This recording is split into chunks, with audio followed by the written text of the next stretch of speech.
Hey guys, Coach Bobby Jo Stahl here from San Diego Mesa College. As promised, this week we're going to be talking about passing and serving strategies. We already went over technique the last few weeks.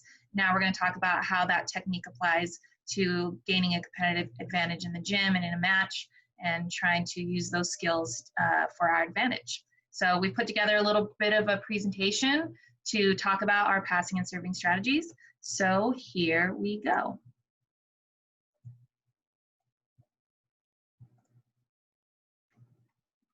All right, so here is our passing and serving strategy presentation. We're going to first talk about passing strategies. So first thing we're going to address is what is the importance of passing? So you will often hear from any coach in the world that serving and passing are the two most important things in our volleyball game when it comes to gaining a competitive advantage. We put passing and serving right up there at the top of the most important skills in volleyball as well. So what is the importance? It is the most important thing, the thing that we focus on the most in the gym and practice the most so that we can have this be an effective part of our game. It's the first contact when you're receiving the ball. It sets your entire team up for success or failure, so it is incredibly important. The objective when passing is to pass the ball to your setter. The setter should be either standing at or releasing to target, and when we're looking at the net, and we look at the middle of the net, the setter should just be right about 1 arm's length away from center, just right of center, and about an arm's length off the net. So we don't want the setter jammed up to the net, but we don't want them too far right or too far left, just right of center. That is the target, pretty much standard everywhere you play at any age. Some coaches might have you further to the center or further to the right or closer to the net, but for Mesa's sake, we're arm's length from the center to the right of center and also off the net a little bit. All right, what sort of passing strategies do we use? So we're speaking about passing in a serve-receive manner, as in the other side is serving and our team is receiving, and we have different serve-receive formations that we use. So here's just some standard service-receive rotations. We'll just talk about a 6-2, for example. That's when there's 2 setters, and you basically run rotation 1, 2, and 3 repeated with 4, 5, and 6 if you're running that system. It's a little bit different with a 5-1, but we'll just talk about these 3 for now. Typically speaking, you have 3 passers straight across in the back row, and usually it's 2 pins and a libero. And where the setter stands in the middle and the other front row hitter, it varies rotation to rotation. But generally speaking, we focus on these 3 people right here taking the large majority of the balls, and we try to stick with usually 3, but you can always go to 2 here and here, or you can go to 4 where you have 2 kind of middle and 2 kind of short, and you can sort of stack a little bit to one side or the other. And generally speaking, those 3 passers are considered your primary passers, and those are your 3 best passers. Your libero, you assume, would be one of those, and a 6 rotation pin would be the other, because we like to have that back row attack option, but you can also put a defensive specialist there. You can also have your opposite serving and stack your outside out. There's really no one way of doing it, but the general concept is get your 3 best passers back in serve receive, and then you can always modify based on, for us, we have the 2 serve rule. So if you're not siding out after 2 points, you're going to modify your formation. Whether it means going to 4, going to 2, or stacking someone up and somebody out, whatever the case may be. Again, those formations change after you potentially have not sided out for 2 points. What tempo do we want and why? So when we talk about the tempo of passes, tempo is how high or how low the pass is getting from your platform to your setter. We want to try to pass with as much tempo as possible, keeping in mind that we may have a front row or a back row setter. If the setter is coming from the back row, we don't mind a little bit of a higher tempo to give the setter time to get up to the net. But if we have the setter in the front row standing at target and we get an easy serve, we want you to get that pass to target just like you would with a free ball. We want to push the tempo. So when we talk about tempo, ideally, we just want it to be as fast as it can, depending on what rotation you're in or what type of serve you're receiving. But in general speaking, first tempo would be like shooting the ball to the target. The ball's in the air for maybe 1.5 seconds to 2 seconds. Medium tempo would be 2 seconds, so 1 Mississippi, 2 Mississippi. And anything higher than that is usually too slow, but we understand that there's a lot of variables in volleyball, and depending on the velocity of the serve or the toughness of the serve, we won't necessarily focus on tempo, and we'll focus maybe more on where the actual ball goes. So not one answer there, but generally speaking, we push the tempo as much as we can. We're going to move on to passer rating. What is passer rating? So passer rating is basically a metric that we use whenever passers are in serve receive to rate on how accurately they're passing on a scale of 0 to 3, 3 being your ideal passer rating, and anything above the 2s generally being pretty decent. So say you have 10 passes and you pass a total of like 25, that would be a 2.5 passer rating. The way you get to that number is by rating each individual pass. So if you get aced, you get a 0. If you pass a ball that is way off the net, way behind the 10-foot line, and your setter or your out-of-system setter only has 1 hitting option, we usually give that a 1. A 2 would be usually something that is inside the 10-foot line that your setter could potentially still have 2 legitimate hitting options. And then we have a 3-point pass, and that means you ideally have all your hitting options. So the more accurate, the higher the rating, and the higher your average, the better you're passing on the court. And like we said, what's the ideal passer rating? Of course, we would love a 3.0. That's very hard to accomplish, but anything above a 2.2 for a pin, a 2.5 for a libero is kind of what we shoot for. And if we can obviously get anywhere above that, we're probably rocking and rolling in that category.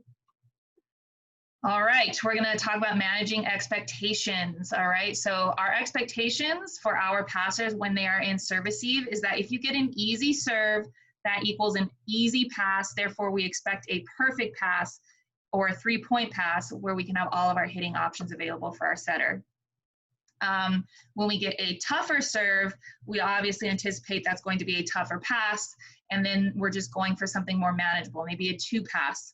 And then, you know, we modify our hitting options. Maybe instead of running a 1, we can run a 3 or something that gives our setter and our middle a little bit more space. Maybe we now have to bring in a back row attacker as an option. So we're still aggressive. We're not in any kind of trouble. We just might have to modify a little bit what our options are.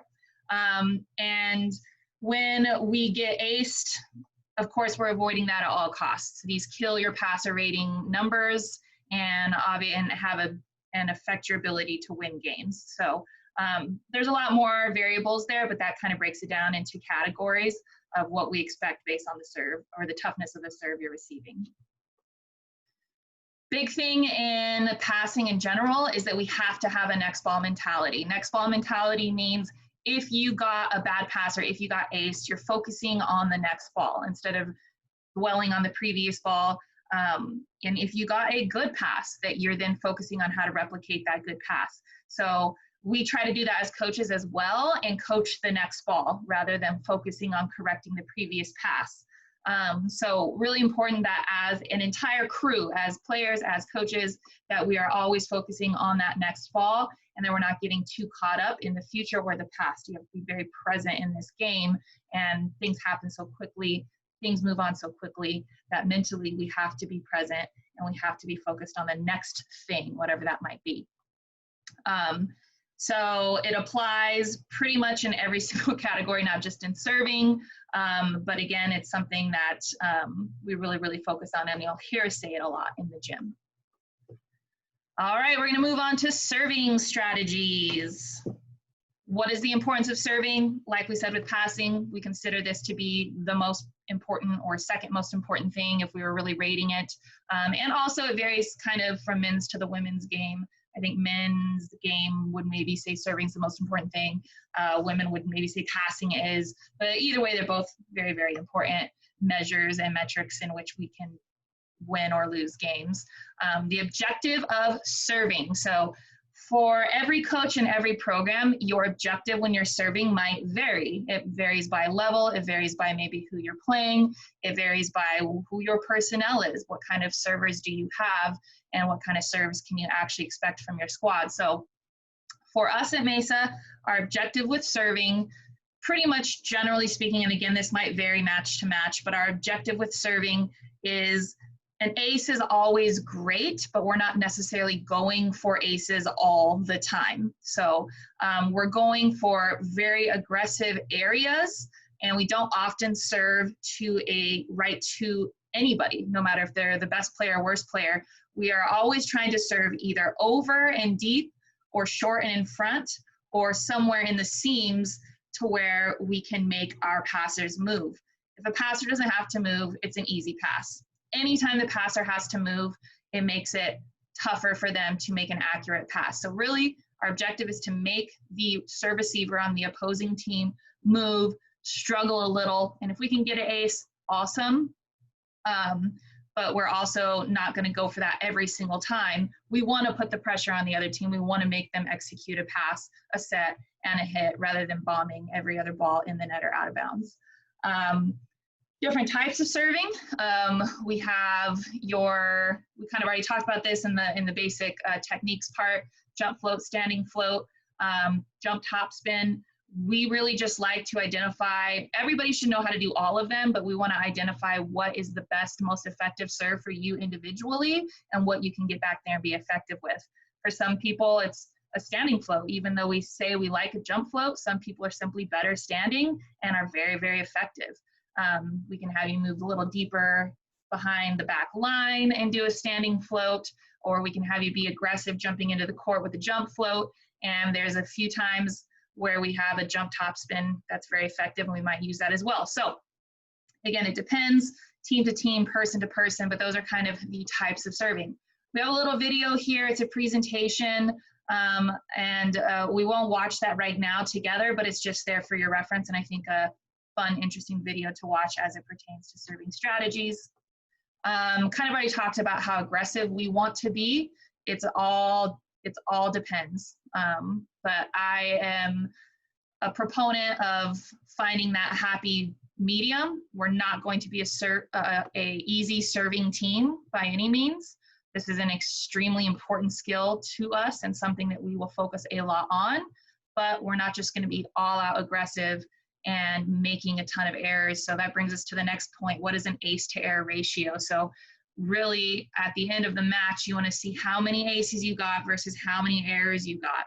And if your error number is exceeding your ace error, then perhaps you were being overly aggressive and you were error prone and you didn't really gain a lot in your serving rotations. There is not necessarily a measure for server rating, kind of like there's for passer rating, but we kind of keep our own version that, hey, maybe we're not getting many aces, but we're getting a ton of free balls and a ton of down balls returned back over the net. And we consider that a huge win in our serving game is what kind of balls we're getting returned from the other side. So the ace to error is kind of what you see in the stats, but we also keep in mind what type of balls are being returned back over the net. Again, if we're getting tons of free balls or down balls or easy hits because the hitters got pulled off the net, then we consider our serving to have had success in those instances. All right, so where do we serve? We have zones 1 through 6. You guys should know what that is by now. And if you don't, go back and watch the video that we posted 2 slides back. And why do we serve those areas? So when we go into a match, we have a serving strategy. So we'll talk about it when we're scouting a team. So you're not going to walk onto the court, the whistle blows, and you will be given a serving zone, and we would have not talked about it prior. So we usually like to serve either a certain area, a certain person, or zone rather. And we also will, throughout the game, see what's working, what's not working, kind of modify from there. But going into the match, we're usually going to know who we want to serve. And again, we want to make that person move. We don't want to serve it just right to them. And then if they're siding out quickly, we might change our strategy and go to, maybe we're not serving a specific person, but we're serving a specific area that we think is very beneficial to us, regardless of who's passing the ball. If you serve an effective deep ball into the deepest corner, that's probably going to be a pretty tough pass regardless of who's passing it.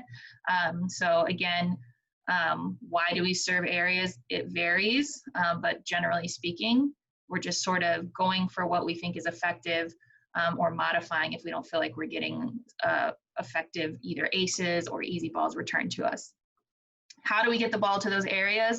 So when we talk about serving zones, generally speaking, the different types of serves, whether it be short, rather it be deep, those are types of things that are more technique driven. But generally speaking, we like to say you got to look at where you're going, you got to step in that direction, and you got to finish in that area, so that you get comfortable with getting the ball to the areas we're asking.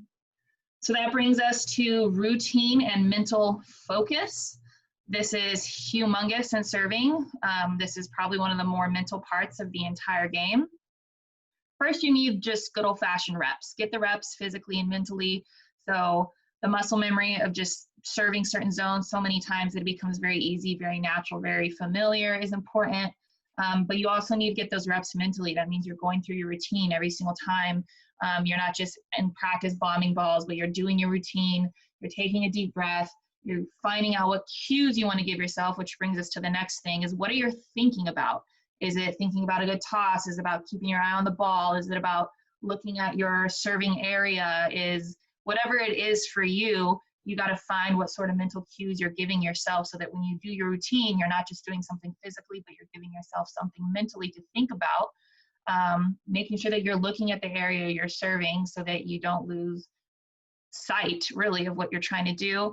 And the big thing is to breathe. You have to be relaxed back there. There's going to be a lot of moments coming out of a timeout, first serve of the game, last serve of the game, championship point, whatever the case may be. There's a lot of times where you might be the person back there when the pressure's on. And ultimately, you just have to breathe, trust your training, be mentally focused and calm. And then lastly, you just have to go for it. I think if you think too long or get your mind clouded with too many things, it'll usually not serve you well. And you'll oftentimes make a mistake or miss your zone in those moments. So really, if you can just keep it focused, put in the reps mentally and physically, make sure that you're giving yourself positive self-talk, making sure that you're looking at the right things, taking a deep breath, and just ultimately being aggressive, confident, and going for it, you'll be pretty successful back there behind that service line. All right, so that's it for our passing and serving strategies. We're going to take exactly the questions that we just posed in this presentation and put them into your quiz for this week.